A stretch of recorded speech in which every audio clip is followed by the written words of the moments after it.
إن الحمد لله نحمده ونستعينه ونستغفره ونعوذ بالله من شرور أنفسنا ومن سيئات أعمالنا من يهده الله فلا مضل له ومن يضلل فلا هادي له وأشهد أن لا إله إلا الله وحده لا شريك له وأشهد أن محمدا عبده ورسوله يا أيها الذين آمنوا اتقوا الله حق تقاته ولا تموتن إلا وأنتم مسلمون يا أيها الناس اتقوا ربكم الذي خلقكم من نفس واحدة وخلق منها زوجها وبث منهما رجالا كثيرا ونساء واتقوا الله الذي تساءلون به والأرحام إن الله كان عليكم رقيبا يا أيها الذين آمنوا اتقوا الله وقولوا قولا سديدا يصلح لكم أعمالكم ويغفر لكم ذنوبكم ومن يطع الله ورسوله فقد فاز فوزا عظيما وإن خير الكلام كلام الله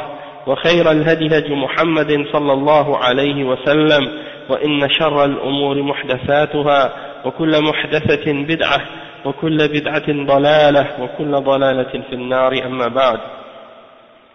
Donc alhamdulillah, aujourd'hui on commence le cours numéro 37 dans l'explication des 40 hadiths de l'imam al-Nawawi rahimahullah, et on commence donc, on fait la suite du hadith qu'on a commencé à expliquer la semaine passée, le hadith 28, al-hadith al-thamin wal-ishrun. C'est le hadith célèbre de Abi Najih al-Irbad ibn Sariyah radiyallahu anhu, et c'est le hadith qui fait partie des fondements, parmi les fondements de Ahl al-Sunnah wal Jama'a. Vous ne pouvez pas entendre une conférence des ulama qui explique les principes de la Sunna et les fondements de Ahl al-Sunnah, excepté que ce hadith-là sera mentionné une fois ou plus même. Donc, c'est très important pour tout musulman de connaître ce hadith et de le mémoriser et de le comprendre, parce que comme j'ai expliqué, comme j'ai dit, c'est un des fondements parmi les fondements de Ahl Sunnah wal Jama'a, et un des principes fondamentaux, un des principes parmi les principes les plus importants pour comprendre ce manhaj et cette aqidah, la aqidah des salaf et le manhaj des salaf as-salih. Donc, on est arrivé au point dans le hadith où le prophète Muhammad sallallahu alayhi wa sallam dit wa alaykum bi sunnati, c'est-à-dire accrochez-vous à ma sunna. Donc le Cheikh Al-Fawzan rahimahullah wa hafizahullah, il dit قوله عليكم بسنتي هذه كلمة بمعنى الأمر مثل قوله تعالى عليكم أنفسكم، أي الزموا أنفسكم، وعليكم بسنتي أي الزموا بسنتي، والمراد بسنتي والمراد بسنة الرسول صلى الله عليه وسلم طريقته التي كان يسير عليها وما كان عليه من الاعتقاد والعمل والهدي والأخلاق. أما من أراد بالسنة الأحاديث النبوية نقول له الأحاديث بعض سنة الرسول صلى الله عليه وسلم، وسنته صلى الله عليه وسلم أعم. فقوله عليكم بسنتي أي عليكم بطريقتي التي أنا عليها، لأنه هو القدوة عليه الصلاة والسلام، لقوله تعالى لقد كان لكم في رسول الله أسوة حسنة.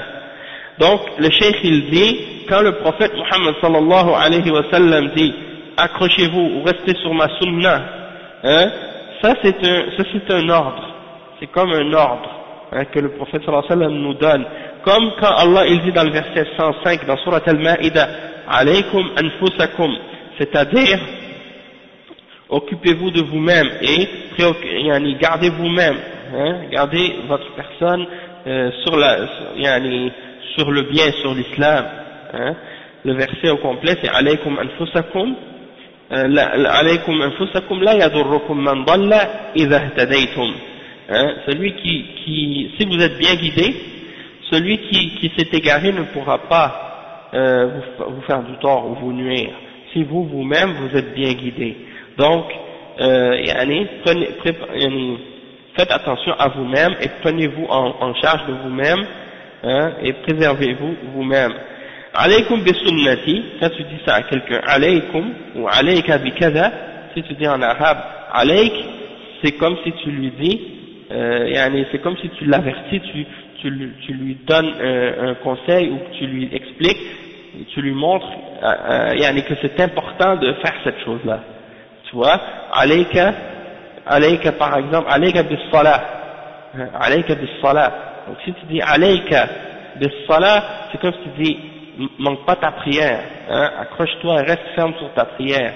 Et si tu dis alaykum, c'est sur vous, alaykum bi sunnati, ça veut dire accrochez-vous à ma sunna. Le prophète sallallahu alayhi wa sallam dit accrochez-vous à ma sunna et restez ferme sur ma sunna. Et quand on dit la sunna du messager sallallahu alayhi wa sallam, on parle de sa voie, hein, du chemin qu'il suivait, du chemin sur lequel il marchait, dans le sens de sa méthode, de sa voie, de sa méthodologie, dans sa croyance, dans ses actions, dans sa guidance, dans son comportement. Donc, on ne parle pas uniquement de la sunna dans le sens des hadiths du prophète sallallahu alayhi wa sallam, des paroles du prophète sallallahu alayhi wa sallam, mais on parle de la sunna au sens large, parce que les hadiths, ce sont uniquement ça ne fait partie c'est uniquement une partie de la sunna.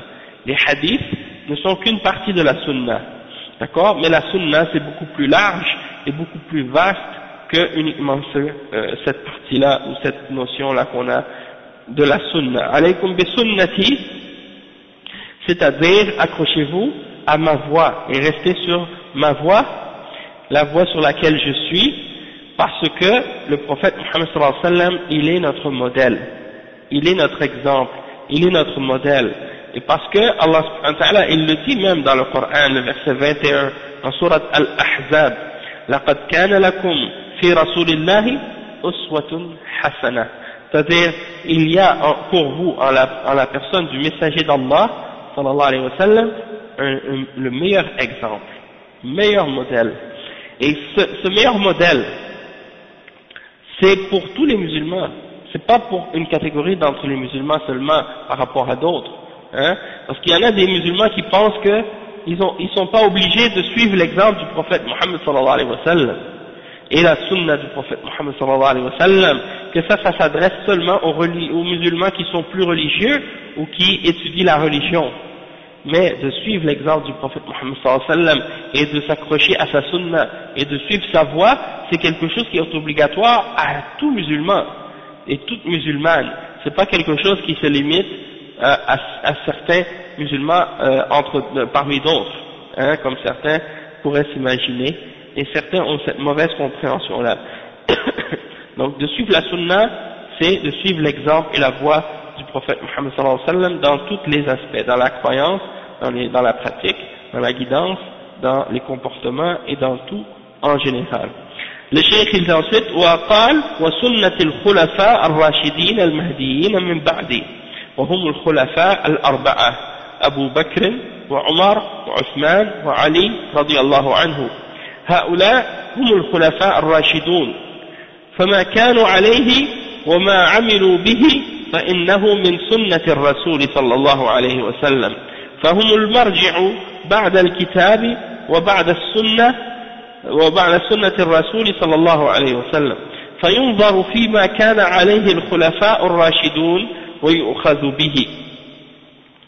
Le cheikh il dit ensuite le prophète Muhammad sallallahu alayhi wa sallam il dit et suivez la sunna de mes successeurs qui sont sur la droiture et qui sont bien guidés après moi.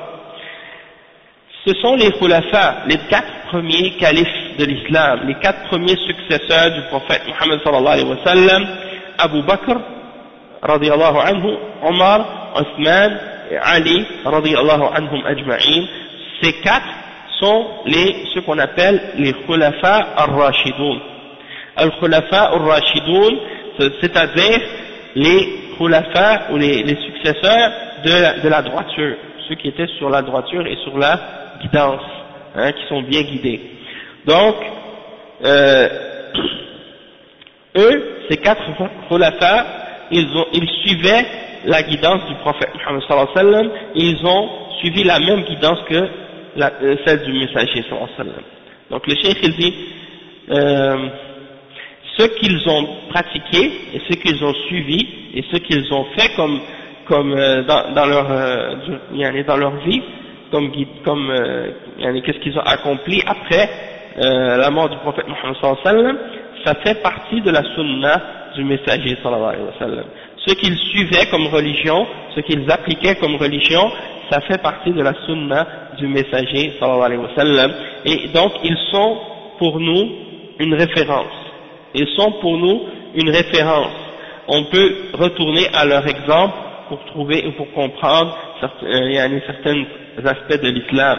Après le Coran, après la sunna, la référence c'est l'exemple des Sahaba, l'exemple des Khulafa al-Rashidin. Donc, on regarde ce que suivaient les 4 Khulafa al-Rashidun et on le prend. D'accord? S'ils suivaient quelque chose comme guidance,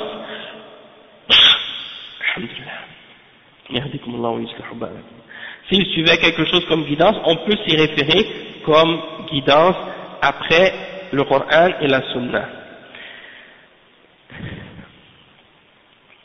Donc le cheikh dit ensuite قال وسنة الخلفاء الراشدين المهديين هذه صفاتهم رضي الله عنهم. الأولى الخلفاء أنهم خلفاء للرسول صلى الله عليه وسلم اختارهم الله لخلافته أو لخلافة نبيه صلى الله عليه وسلم وقيادة الأمة بعد الرسول صلى الله عليه وسلم. الثانية الراشدين من الرشد وهو ضد الغي فهم راشدون رضي الله عنهم بخلاف أهل الغي والضلال.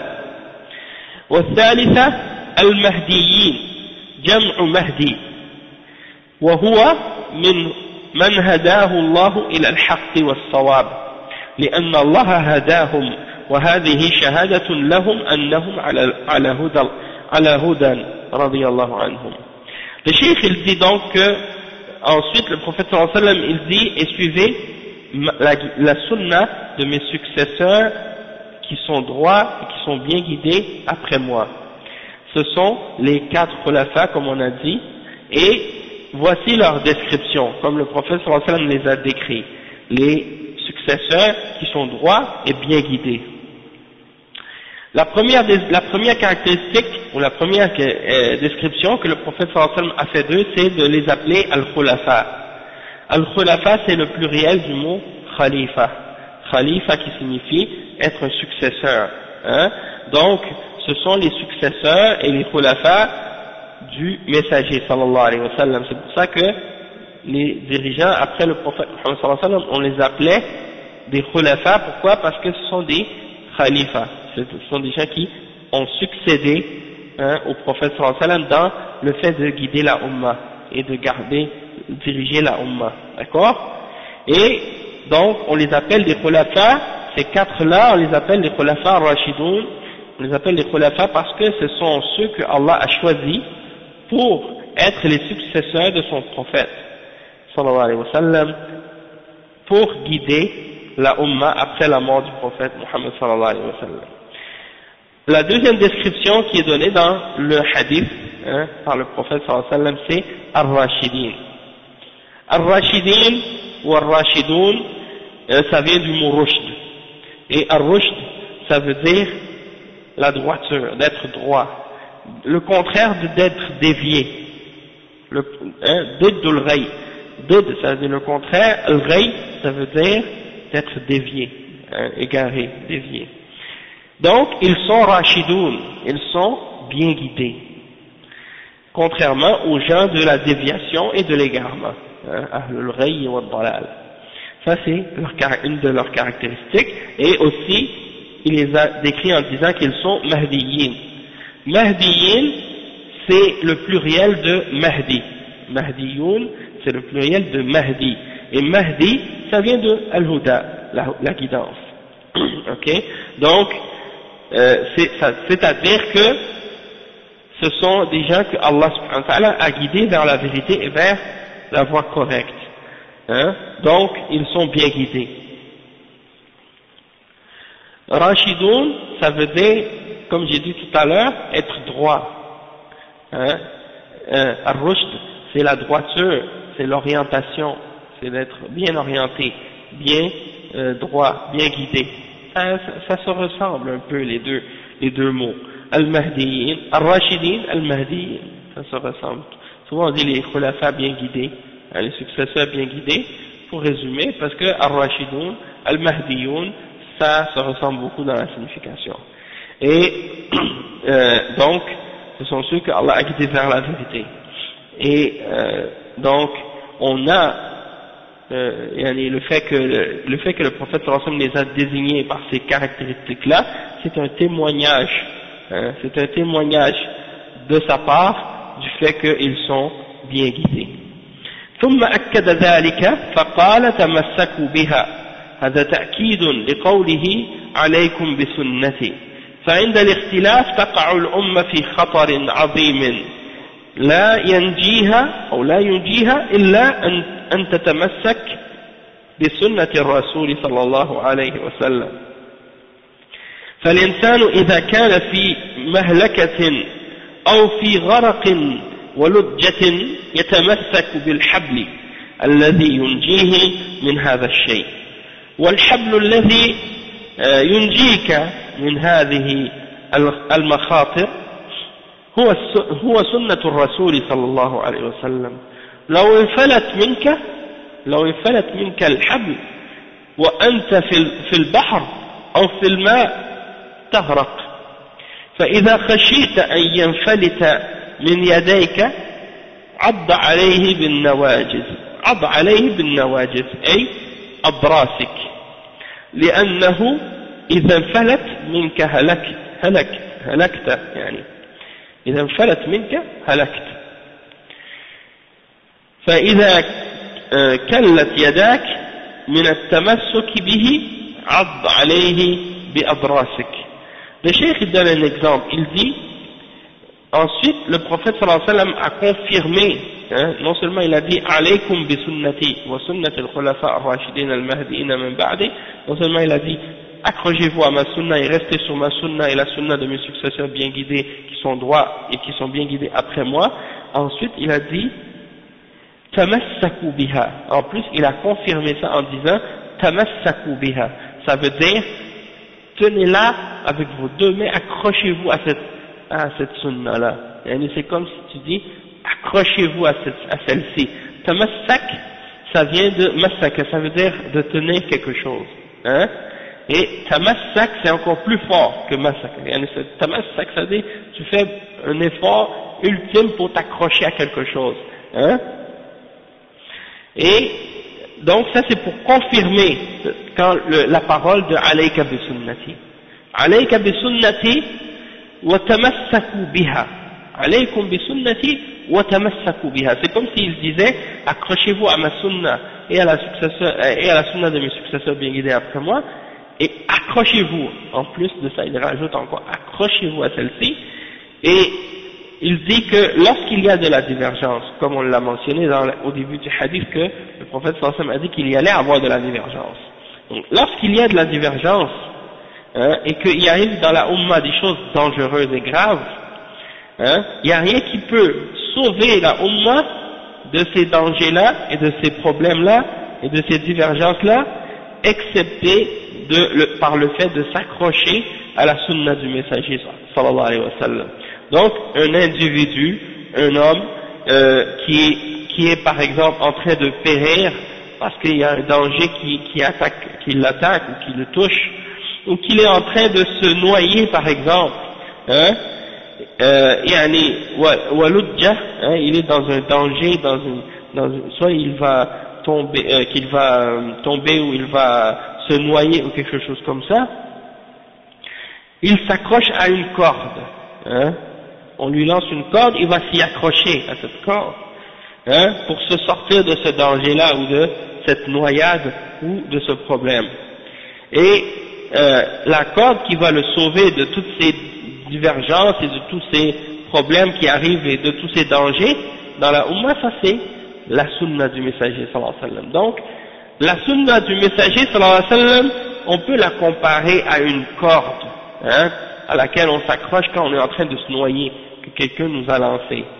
Et donc, tu sais que si cette corde-là, elle te glisse des mains, et que tu la perds, et que toi tu es dans l'eau, en train de te noyer, tu sais que c'est fini pour toi.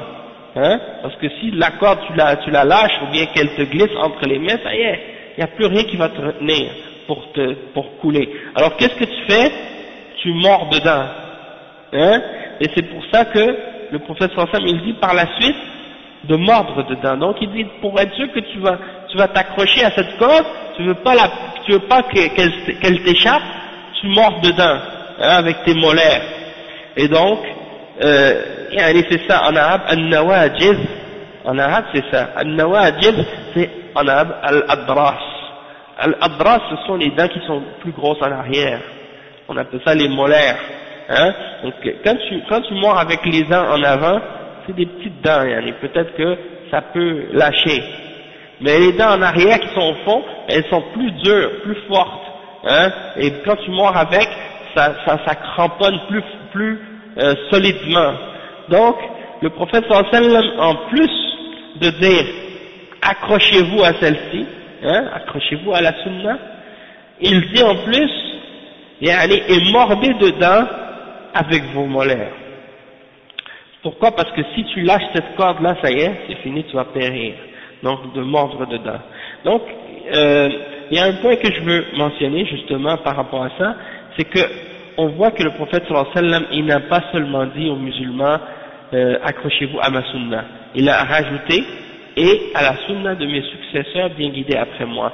Et ça, c'est de suivre l'islam, le Coran et la sunna selon la compréhension des premiers musulmans, selon la compréhension des sahaba, des 4 premiers khulafas, et de suivre leur exemple et leur guidance.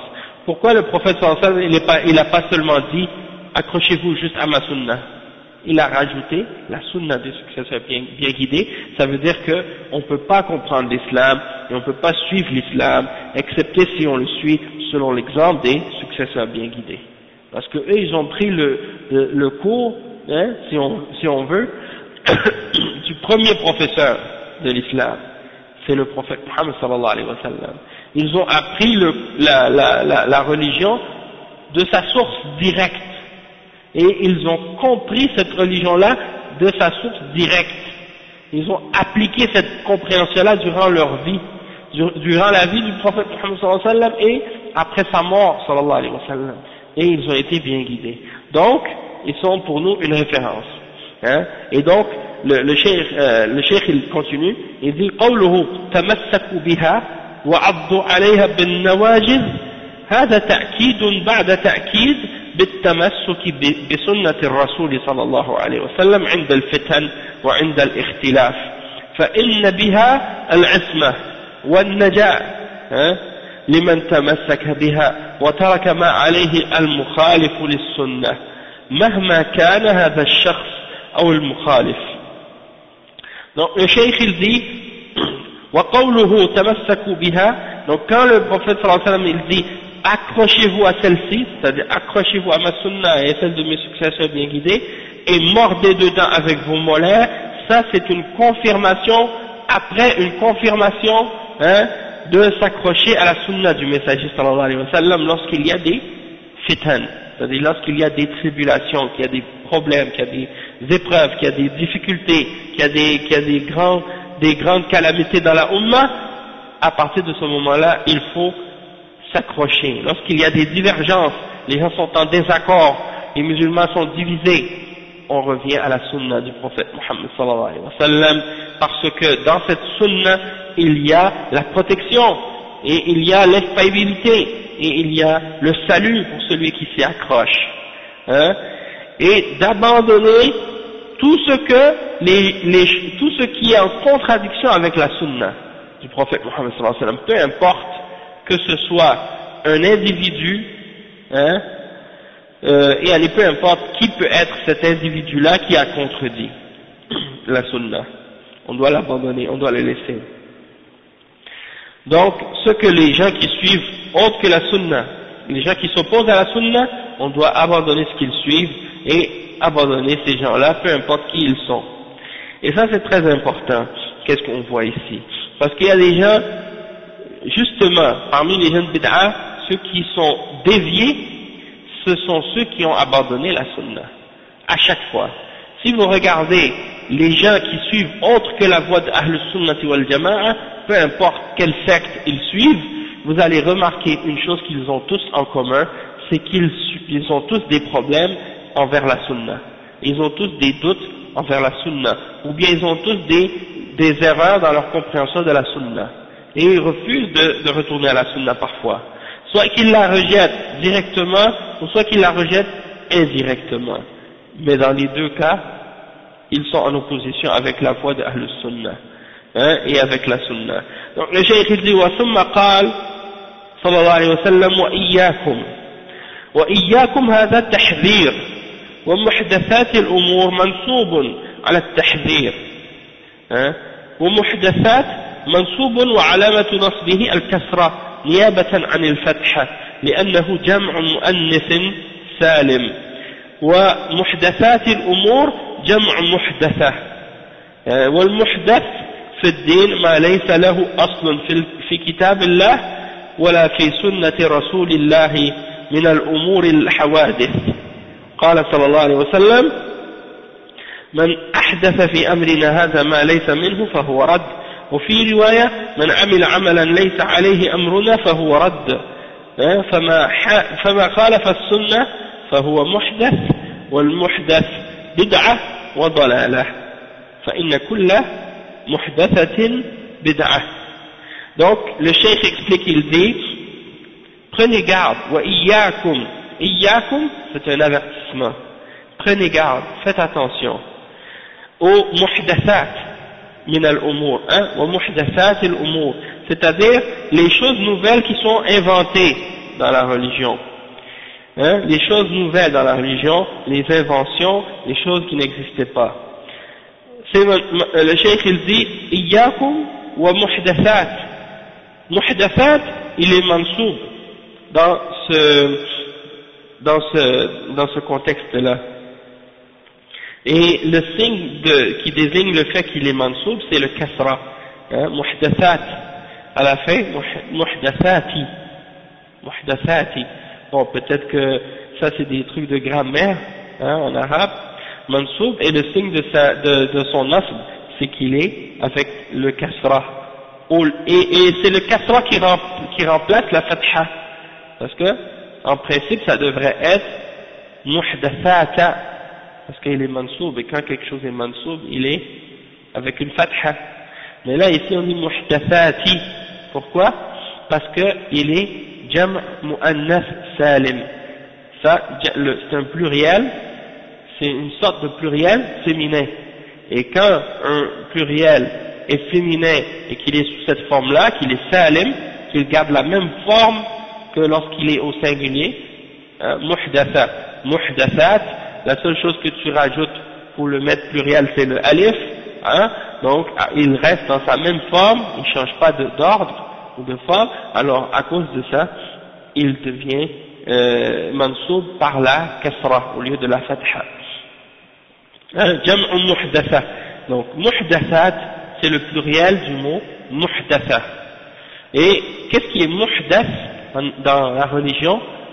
C'est qu'est-ce qui n'avait pas de base, qu'est-ce qui n'a pas de base ou de source dans le Coran et dans la sunna du messager sallallahu alayhi wa sallam parmi les choses inventées. Donc ça c'est, on appelle ça des hawadith, des choses nouvelles. Et on appelle aussi les crimes des hawadith. On peut appeler aussi des accidents, on appelle hadith, des choses accidentelles. Mais là ici c'est dans le contexte de qu'est-ce qui est inventé dans la religion. قال صلى الله عليه وسلم, le prophète Muhammad صلى الله عليه وسلم a dit man ahdatha, ça vient le même mot, muhdath. Man ahdatha, c'est-à-dire celui qui a inventé fi amrina hadha, il est dans notre religion, dans l'islam, ma laysa minhu fahuwa rad, ce qui n'en fait pas partie, alors ce sera refusé ou rejeté par Allah subhanahu wa ta'ala. Allah ne va pas l'accepter. Donc quiconque invente quelque chose dans notre religion sera refusé et rejeté. Donc ça parle bien sûr des bid'ah et des innovations. Le mot bid'ah c'est singulier. Le mot bid'ah, bid'ah sans le ta marbuta à la fin, ça c'est le pluriel, bid'ah. Bid'ah c'est singulier, bid'ah c'est le pluriel. Bon, il y a une autre narration de ce hadith, on l'a expliqué ce hadith-là déjà dans les cours précédents, au début du livre. Man amila amalan laysa alayhi amruna fahuwa rad. Et ça c'est la version qui est mentionnée par Muslim, si je ne me trompe pas, qui dit celui qui fait une action qui ne fait pas partie de notre religion, elle sera rejetée. Donc ça c'est il y a une autre version qui prouve que les innovations dans la religion sont rejetées. Donc celui qui contredit la sunna, alors tout ce qui contredit la sunna est muhdath. Tout ce qui contredit la sunna, il est muhdath, c'est inventé. Et qu'est-ce qui est muhdath? C'est bid'a et c'est égarement, c'est innovation et c'est égarement. Wa kullu muhdathatin bid'a. Et toute nouvelle chose dans la religion est une bid'a, est une innovation. يعني كل محدثة في الدين بدعة. يعني أما ما أحدث في أمور الدنيا كالمراكب والملابس والمساكن هذه ليس بدعة، هذه ليس بدعة، هذا من المنافع التي أباحها الله لعباده، وإنما الكلام في الدين فلا يجوز لأحد أن يحدث في الدين شيئا ليس في كتاب الله ولا سنة رسوله صلى الله عليه وسلم، وإن كان قصده حسنا ويريد الخير، فإن كان يريد الخير يتبع السنة، وإن كان يريد غيرها فهذا ليس خيرا، وإن رآه هو خيرا أو ظن أنه خير، فما تركت السنة خيرا إلا بينته فهي شاملة وليست بحاجة إلى إحداث. قال تعالى اليوم أكملت لكم دينكم فدين الله كامل ولله الحمد لا يحتاج إلى أن تأتي بإضافة تزيد عليه. Le cheikh explique, il dit toute chose inventée dans la religion, c'est une bid'a, comme le prophète sallallahu alayhi wa sallam l'a dit, mais en ce qui concerne les choses de la dunya, qui ne font pas partie de la religion, c'est-à-dire des choses qui font partie des moyens techniques, des moyens techniques qui sont de la dunya, comme par exemple les choses qu'on utilise comme moyens de transport, les vêtements, les habitations, les montures, les autres choses, ça c'est pas des innovations, ça c'est pas des bid'ah. Il y en a qui essaient de se moquer des salafis, et du manhaj des salafs, et ils essaient de faire croire que d'être salafi, ça veut dire que parce que tu rejettes les innovations, tu rejettes tout ce qui est nouveau, ou tout ce qui est technique, tout ce qui est moderne. Ça, bien entendu, c'est de la moquerie. Les gens qui disent des choses comme ça, c'est des gens qui sont pas sérieux, qui veulent essayer de ridiculiser les salafs et la voie des salafs.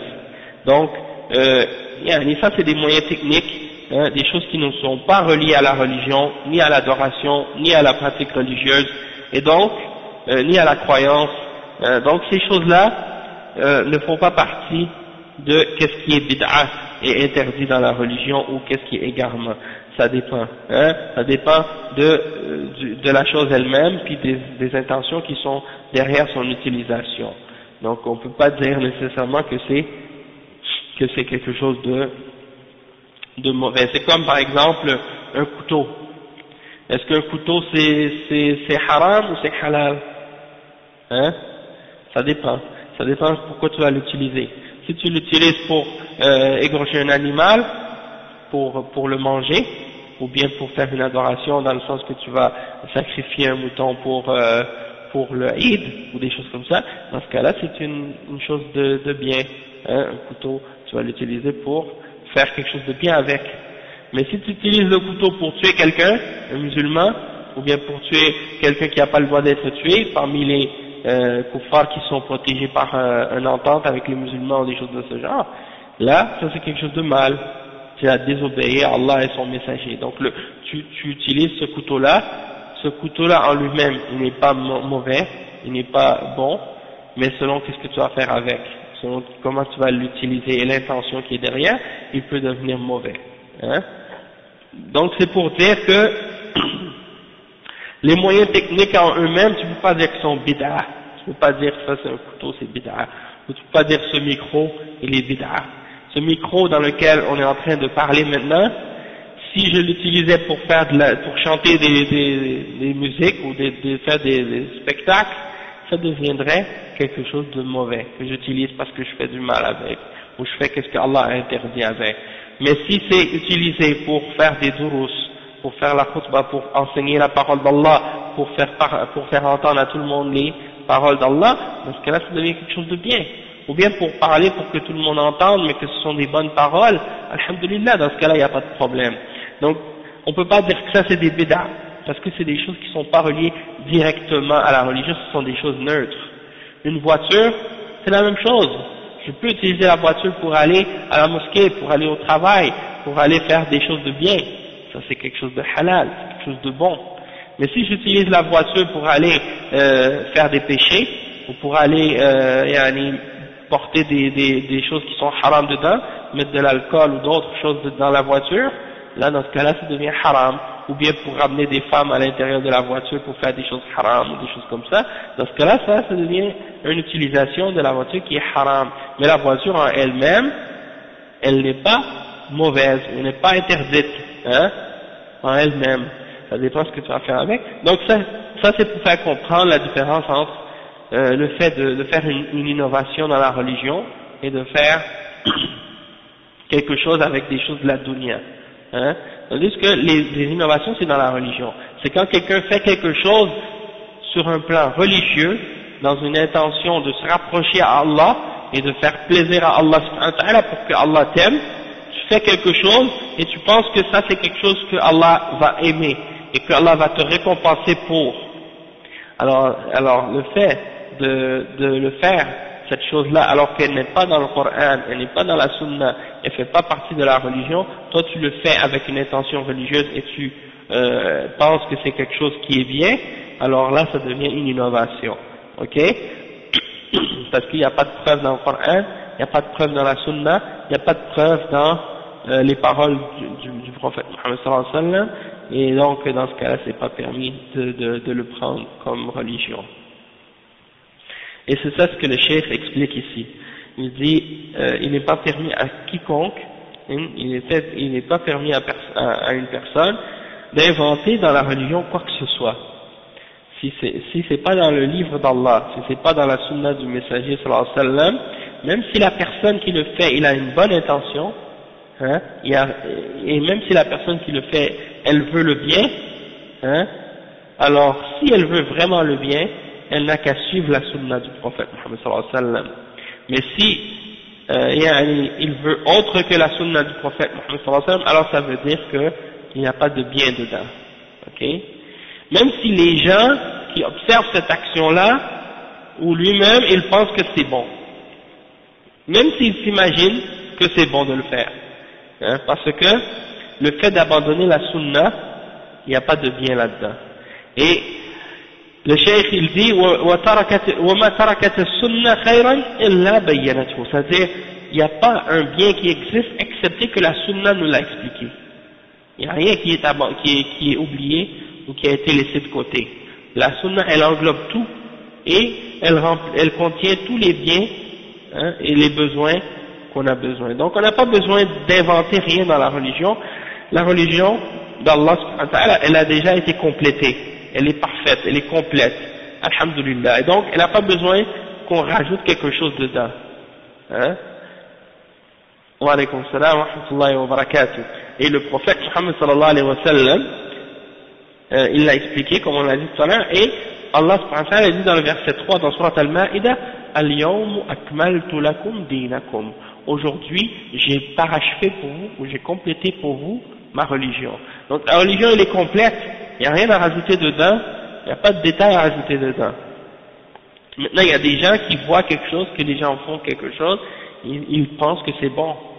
Mais ça ne veut pas dire que parce que les gens pensent que c'est bon, que c'est réellement bon. Hein? Ils font ça en groupe. Ah, s'ils font ça en groupe, là, dans ce cas-là, c'est pas correct.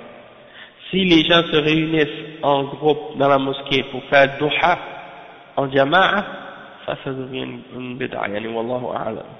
Parce qu'ils disent peut-être, bon, Ramadan, c'est les 10 dernières nuits, donc on fait le tarawih, donc ils disent, bon, nous on va faire le duha en jama'a pendant les 10 premiers jours de Dhul Hijjah. Et ça, qu'est-ce qu'ils font? Il n'y a pas de référence. Prier la prière de duha, ça fait partie de la sunna, mais de le faire en jama'a dans la mosquée, parce que c'est les 10 premiers jours de Dhul Hijjah, il faut qu'ils ramènent une preuve pour qu'est-ce qu'ils font. Et jusqu'à maintenant, j'ai jamais entendu les ulama dire ces choses-là. Donc, c'est quelle mosquée est-ce qu'ils disaient qu'ils voulaient faire ça? Là, tu veux dire comme ils veulent faire, comme la nuit avant le Fajr, ils veulent faire ça. Comme ils font dans le Ramadan, mais ils veulent le faire maintenant. Yani, Allahu a'lam, moi j'ai jamais entendu ça. Donc c'est ça, le cheikh il explique, il dit, قال صلى الله عليه وسلم وكل بدعة ضلالة. اوكي فلا يستثنى شيء من البدع لأن هناك الآن من يقول إن البدع منها ما هو حسن ومنها ما هو ضلالة، وهذا خلاف قول الرسول صلى الله عليه وسلم. الرسول صلى الله عليه وسلم يقول كل محدثة بدعة وكل بدعة ضلالة، وهم يقولون لا هناك بدعة حسنة ونقول ليس هناك بدعة حسنة. هذا مخالف لقول الرسول صلى الله عليه وسلم فالبدع لا خير فيها ولا حسن فيها كلها قبيحة نسأل الله العافية. Donc le cheikh il dit que le prophète sallallahu alayhi wa sallam il dit dans le hadith que toutes les innovations sont des égarements.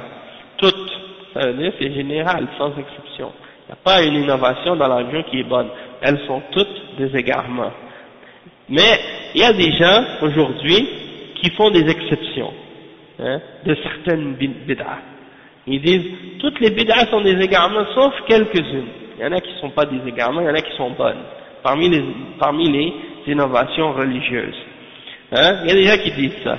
Il y a des bid'ahs qui sont bonnes, il ne faut pas dire que toutes ne sont pas bonnes. Il y en a qui ne sont pas dans la. Donc ça c'est en contradiction avec la parole du prophète Muhammad sallallahu alayhi wa sallam. Le prophète sallallahu alayhi wa sallam il est en train de dire que toutes les innovations sont des bid'ah, sont des égarements. Toi tu viens essayer de contredire le prophète sallallahu alayhi wa sallam en disant non c'est pas toutes. Il y en a qui sont bid'ah, mais il y en a qui sont dalala, il y en a qui sont égarements, mais il y en a qui sont pas égarements aussi. Donc le cheikh il met un point ici, il dit non. Il n'y a pas de bid'ah qui sont pas égarement, qui sont bonnes. Elles sont toutes mauvaises. Ok? Et ça c'est en contradiction avec la parole du prophète sallallahu alayhi wa sallam de prétendre qu'il y aurait des bonnes innovations, parce que les innovations, il n'y a rien de bon dedans. Il n'y a rien il n'y a pas rien, il n'y a rien de bien, il n'y a rien de bon dedans. Elles sont toutes laides et toutes mauvaises. Et on demande à Allah subhanahu wa ta'ala de nous en épargner. Donc ça c'est très important de comprendre ce point là, parce que vous allez trouver des gens de bid'ah parmi les soufis, parmi les ahbash et d'autres groupes. Quand ils viennent avec quelque chose d'innovation dans la religion, ils savent qu'ils vont se faire réfuter, ils savent qu'ils vont se faire critiquer par les gens qui suivent le Coran et la Sunna et qui suivent la voie des salafs. Alors ils sont préparés à ça. Ils ont des réponses prêtes, des réponses toutes faites à l'avance qu'ils répètent à chaque fois. Donc quand tu vas leur dire, mais ça, vous faites vous célébrez la naissance du prophète Mohammed sallallahu alayhi wa sallam, Ça c'est contraire à l'islam, c'est bid'a, c'est contraire à la sunna. Eux, ils vont répondre, oui, c'est bid'a, mais c'est une bonne bid'a. Hein? Il n'y a pas de mauvaise. Il n'y a pas que des mauvaises bid'a, il y a des bonnes aussi. Et donc là, dans ce cas-là, hein, il faut leur expliquer que le prophète sallallahu alayhi wa sallam, il n'a pas fait d'exception dans les innovations religieuses. Il a dit qu'elles sont toutes mauvaises et elles sont toutes des égarements. Hein? Kul, ça veut dire toutes. C'est pas certaines. Sinon il aurait dit ba'dul bid'a, dalala. Certaines bid'a sont égarements. Il n'a pas dit certaines, il a dit toutes. Donc ça inclut toutes les innovations, peu importe. Hein? Tu peux pas toi inventer quelque chose que le prophète sallallahu alayhi wa sallam il faisait pas, que les sahaba ils faisaient pas, radiyallahu anhum, et que tu penses que c'est bon. Hein? C'est comme si tu es en train de dire la religion elle n'était pas complète. C'est comme si tu es en train de dire le prophète sallallahu alayhi wa sallam il n'a pas bien expliqué, pas complet, il n'a pas bien expliqué l'islam, il a gardé des choses ou il a oublié des choses. Hein? Il n'a pas rempli sa mission correctement. Il y a des choses que je dois rajouter dans l'islam moi-même pour que l'islam devienne plus complète, plus parfaite. C'est ça qu'il est en train de dire en faisant des innovations. Hein? Si le prophète sallallahu alayhi wa sallam voulait qu'on célèbre sa naissance, il l'aurait dit. Et il l'aurait enseigné à ses compagnons. Hein? Et ses compagnons l'auraient pratiqué. Et il l'aurait enseigné aux autres. Par la suite, ça serait transmis jusqu'à nous aujourd'hui. Hein? Et ils connaissaient mieux le Coran et la Sunna que nous. Ils pratiquaient mieux l'islam que nous. Et ils avaient une meilleure connaissance que nous. Alors, comment nous, après, des siècles après, on arrive et on dit, ce serait bien qu'on célèbre la naissance du prophète Muhammad sallallahu alayhi wa sallam. Mais quoi, tu veux enseigner quelque chose que les sahaba n'ont pas fait, puis tu penses que toi tu vas faire quelque chose de la religion que eux ils faisaient pas, que ça va être bon, et que eux ils ont oublié ce bien, tu veux les devancer dans le bien, tu penses que tu peux faire plus de bien que eux par rapport à l'islam, par rapport à la compréhension de l'islam. Donc peut-être que ces gens-là s'imaginent faire du bien, mais ça ne veut pas dire que parce qu'ils pensent que c'est bien, que ça veut dire que c'est réellement bien. Quelqu'un peut penser que qu'est-ce qu'il fait c'est bon, alors qu'en réalité il est en train de faire le mal. Hein? Il y a des gens aujourd'hui qui sont en train de parler au nom de l'islam, de parler de l'islam, et ils sont certains qu'ils sont en train de faire du bien pour l'islam, puis de défendre l'islam. Alors qu'en réalité, ils sont en train de faire du tort à l'islam et de contredire l'islam. Hein? Donc c'est pas une question seulement de l'intention, qu'est-ce que tu penses être bien, c'est le fait que qu'est-ce que tu fais de la religion, c'est des choses qui sont établies sur des preuves et sur des fondements et des principes dans le Coran et dans la Sunna, dans l'exemple des Sahaba. Donc ça c'est un point très très très important, et la religion, Allah il n'a rien laissé sans l'expliquer, sans nous clarifier. Hein? On n'a pas besoin de sources extérieures pour comprendre l'islam. L'islam est complète en elle-même, en lui-même. Le cheikh dit فهذا حديث عظيم يشتمل على وصايا عظيمة يشتمل على وصايا عظيمة من تمسك بها فإنه ينجو من الفتن والخطر والضلال وتشعب الآراء والأفكار وهذا من نعم الله على المسلمين أن بين لهم الطريق وأبقى فيهم كتاب الله وسنة رسوله صلى الله عليه وسلم وأبقى الكتاب والسنة بأيدي المسلمين رحمة منه سبحانه وتعالى ولم يتركهم يتخبطون في الآراء والأفهام والأفكار كما كان حال الأمم السابقة. Le cheikh dit, et donc dans ce hadith-là, dans ce grand hadith, il y a des conseils, hein, des grands conseils pour nous. Celui qui s'accroche à ces conseils-là, que le prophète sallallahu alayhi wa sallam nous a donné dans ce hadith, il va être sauvé.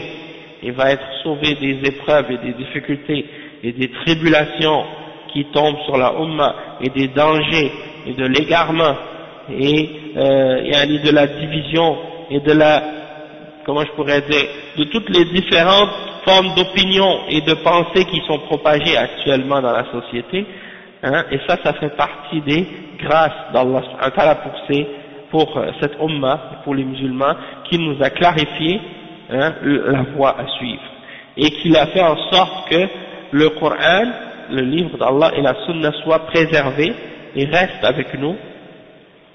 Allah a gardé le Coran, il a gardé la Sunna entre nos mains, et c'est une miséricorde de sa part, et il ne nous a pas laissé errer comme ça dans les divergences d'opinion et dans les divergences de pensée et de compréhension. Non, il nous a donné une révélation, hein, et il nous a protégé cette compréhension-là, et donc, contrairement aux autres nations qui ont vécu auparavant, à l'état des autres peuples qui ont vécu auparavant avant nous, qui n'avaient pas justement cette référence-là comme nous. Hein, quand on regarde l'état des chrétiens, l'état des juifs, on peut voir clairement à quel point ils ont dévié dans leur religion, justement parce qu'il n'y a pas de point, il n'y a pas de clarification, il n'y a pas de choses qui sont claires dans leur religion. L'interprétation est laissée à des individus ou à des hommes qui n'ont pas vraiment de référence directe avec les prophètes.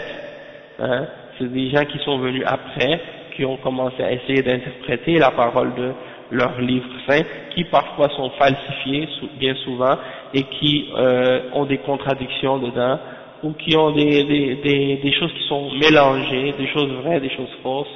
Donc, étant donné qu'ils n'ont pas cette compréhension-là, comme les musulmans, comme par exemple on a le Coran, on a la Sunna, et on a les chaînes de transmission, des hadiths, et en plus on a avec ça la compréhension des compagnons du prophète Muhammad sallallahu alayhi wa sallam, tout ça a été préservé. Ce qui fait que notre religion, elle est claire. Et celui qui s'égare, c'est parce qu'il veut s'égarer. C'est pas parce que il n'y a pas assez de clarification ou de guidance dans l'islam. Celui qui s'égare dans l'islam, c'est parce qu'il choisit l'égarement et qu'il ne veut pas suivre la vérité, parce que la vérité, elle est claire. Et les explications, elles sont claires. Wa alaykum salam wa rahmatullahi wa barakatuh. Donc ça vient terminer pour nous l'explication de ce hadith. Hein, et puis il reste combien de temps avant la salat? Il est quelle heure en ce moment? Je vois pas bien l'heure là-bas. Ça, comme 10 minutes? 8 minutes? Bon, qu'est-ce que vous pensez? On arrête ici ou bien on continue le prochain hadith? Oui, hein? Oui, ok, d'accord. Donc je pense que c'est bon, on pourra s'arrêter ici, puis on continuera demain, on commencera demain le prochain hadith, Inch'Allah. طيب. سبحانك اللهم وبحمدك أشهد أن لا إله إلا أنت أستغفرك وأتوب إليه. بارك الله فيكم جزاكم الله خيرا والسلام عليكم ورحمة الله وبركاته. نعم.